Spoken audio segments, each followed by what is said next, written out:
یہ بتائیے گا کہ رسول اللہ صلی اللہ علیہ وسلم پر نبوت ختم ہو گئی اور رسول اللہ صلی اللہ علیہ وسلم ہمارے درمیان قرآن اور اہل بیت دے کر چلے گئے اور اسٹیٹس بتا دیا کہ اب ان سے آپ نے جو ہے وہ دین کا فیض لینا ہے اور راہ ہدایت سے۔ اب میں یہ پوچھنا چاہتا ہوں کہ رسول اللہ صلی اللہ علیہ وسلم کے وصال کے بعد بھی کیا کسی امام کو اللہ تعالیٰ کی طرف سے براہ راست فرشتے کے ذریعے کو وحی آتی تھی، کوئی احکامات آتے تھے جسے عقیدہ امامت کا پارٹ کہتے ہیں، اور اگر وہ احکامات آتے تھے تو کیا وہ احکامات دین کا حصہ ہیں؟ کیا ہم اسے قرآن، اہل بیت، سنت نبوی، حدیث میں شامل کریں گے؟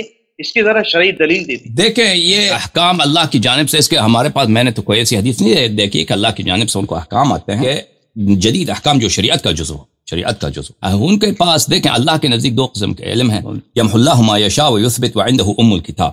اللہ تعالیٰ کے نزدیک ایک ام الکتاب ہے، یمحو اللہ ما یشاء ویثبت، کہ ہے علم وہ جس میں کہ تبدیلی آ سکتی ہے کہ مثلا آپ کسی شخص کی عمر 50 سال ہے لیکن اگر وہ صدقہ دے دے، اچھا کام دے دے کرے تو اس کی عمر 70 سال بن جائے، ٹھیک ہے نا، تو اس میں تبدیلی ہے۔ لیکن ایک شخص کی عمر 50 سال ہے لیکن اگر وہ گناہ کرے، زنا کرے، چوری کرے تو اس کی عمر کم ہو جائے۔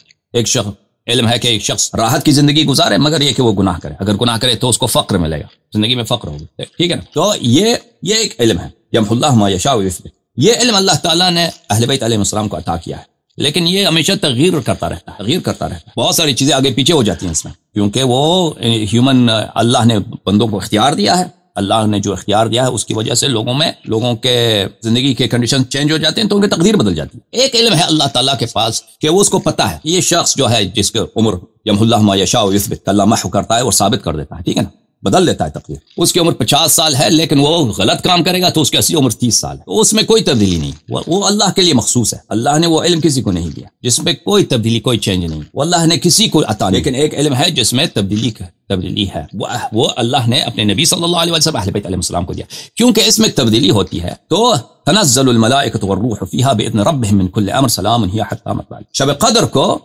کو ہر سال اس میں جو مقدرات ہیں اس سال کے وہ ملائکہ لے کے آتے ہیں ائمہ طاہرین علیہ السلام کے پاس، اور اس طرح شب جمعہ کو بھی لے کے آتے ہیں، اور اس طرح ائمہ طاہرین علیہ السلام نے زندگی میں کیا کرنے ہوتے ہیں، انہوں نے زندگی میں کیا کرنا ہوتا ہے، اپنی زندگی جو ہے کیا کرنا ہوتا ہے، اس کے متعلق احادیث میں ہے کہ رسول اللہ تعالیٰ کی جانب سے ایک مختوم کتاب آیا ہے، اس میں 14 ختم ہیں یا 12 ختم ہیں، ختم سے مراد ہیں کہ مہر، تو ہر امام اس سیل کو توڑتا ہے، اس میں جو چیزیں لکھی ہیں کہ تم یہ کرو تمہارے زمانے میں یہ ہوگا، یہ کرو تو اس میں ہیں، تو اس میں بھی ہے کہ بعض چیزیں ایسی ہیں کہ اس میں جنرل چیزیں ہیں، اسپیسیفک چیزیں جو ہیں وہ ان کو بعد میں ان کی جو اسپیسیفک اپنی لائف کی زندگی ہوتی ہے وہ اس میں آ جاتی ہے۔ لیکن جہاں تک حلال و حرام کا تعلق ہے تو وہ تو صرف رسول پاک صلی اللہ علیہ وسلم کی جانب سے ہے، جو انہوں نے امیر المؤمنین علیہ السلام کو عطا کیا کتاب جامعہ میں اس میں سب حلال و حرام ہے، میں وہ کتاب آپ کو دکھاؤں۔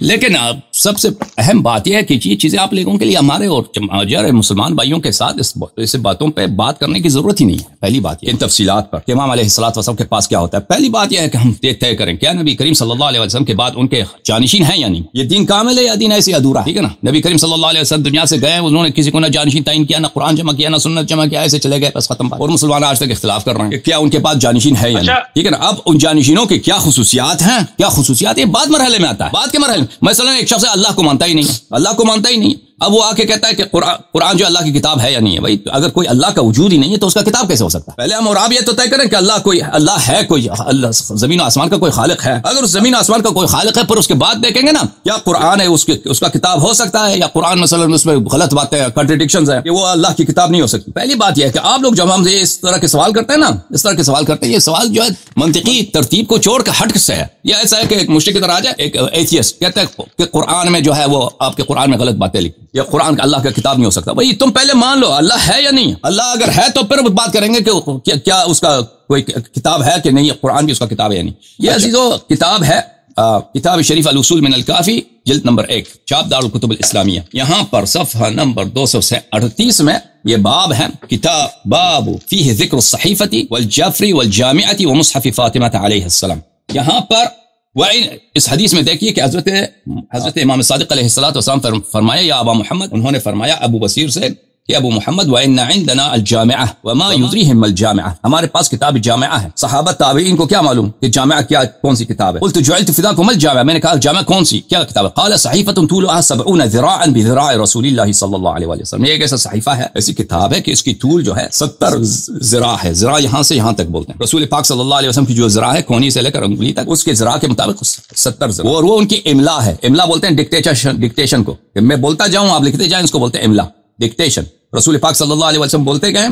کس نے لکھا ہے؟ من فلق فیہ، رسول پاک صلی اللہ علیہ وسلم کی زبان، فلق بولتے ہیں زبان، منہ کا جو اوپننگ ہے اس کو بولتے ہیں، ان کے منہ کے اوپننگ سے. وخط علی، اور امیر المؤمنین علیہ الصلوۃ والسلام ان کے منہ سے ان کے الفاظ ہیں. اور خط کس کی ہے؟ امیر المؤمنین علیہ السلام کے. بیمین ہے، اپنے ہاتھ سے انہوں نے لکھا. فیہا کل حلال و حرام وکل شیء یحتاج الناس الیہ حتی العرش فی الخط، اس میں سب حلال و حرام ہے، اور اس میں قیامت تک جتنے لوگوں کو کسی چیز کی ضرورت ہے اس میں رسول پاک صلی اللہ علیہ وسلم نے وہ سب لکھا دیا. شریعت کو انہوں نے محفوظ کر کے گئے. اس طرح نہیں ہے کہ وہ ایسے صحابہ کے جو حافظہ ہے، میموری ہے، اسی پہ بھروسہ کیا. پھر صحابہ مر گئے، صحابہ نے تابعین کے میموری پر، پھر وہ مر گئے، پھر انہوں نے تابعین کے میموری پہ، وہ بھائی اس پہ اس طرح دین اسی طرح چلتا ہے. صحابہ بھائی ان کو ان کی جو اپنی زندگی کی باتیں ہیں انہوں نے وہی سیکھی ہوں گی. جو چیزیں ان کی زندگی میں تعلق نہیں رکھتا وہ بھی انہوں نے نہیں سیکھی. صحابہ نے وہ بھی نہیں سیکھی. کتنے احادیث ہیں کہ صحابہ کو کسی کو غسل نہیں آتا، کسی کو تیمم نہیں آتا، کسی کو نکاح نہیں آتا، کسی کو نماز نہیں آتا. کوئی نماز اس کو رسول صلی اللہ علیہ وسلم کے وفات کے بعد اس کو سکھا رہا کہ نماز اس طرح پڑھی جاتی. اچھا، اور صحابہ ایک دوسرے کو متہم کرتے تھے کہ آپ جھوٹ بول رہے ہیں، یہ حدیث اس طرح نہیں ہے. کئی احادیث ہیں بھائی، صحیح احادیث ہیں. یہ صحابہ نے ایک دوسرے کی تکذیب کیا احادیث میں. یہ علم حلال و حرام کی جو بات کر رہے ہیں نا، وہ سب رسول پاک صلی اللہ علیہ وسلم سے. وہ جو ملائکہ لے کے آتے ہیں وہ کون سے اخبار لے کے آتے ہیں؟ ملائکہ وہ اخبار لے کے آتے ہیں جو چیزیں چینج ہو جاتی ہیں. یہ چیزیں چینج ہو جاتی ہیں مقدرات میں، وہ لے کے آتے ہیں ملائکہ. اور جو چیزیں ان کے خاص زندگی سے متعلق ہیں، ٹھیک ہے نا. یہ جامعہ جو ہے، یہ کتاب ہے حلال و حرام کی. اس میں سب چیزیں جو کسی چیز کی ضرورت ہو مسلمانوں کو، بشر کو، اور یا جو دوسرے مخلوقات ہیں وہ سب اس میں ہیں. ٹھیک ہے نا. بہت مہربانی آپ کی، خدا آپ کو عزت دے، سلامتی دے. Thank you very much. Okay جناب، nice time. Thank you thank you sir, thank you. علیکم السلام. پھر تشریف لائیے. ایسی بات نہیں ہے، ایسا بات نہ ہو کہ آپ ایک دفعہ تشریف لائے پھر ہم سے ناراض ہو گئے. تو انشاءاللہ آئندہ بھی تشریف لائیے اور سوال کیجیے تاکہ ہم آپ کے سوالات کے جواب دے دیں.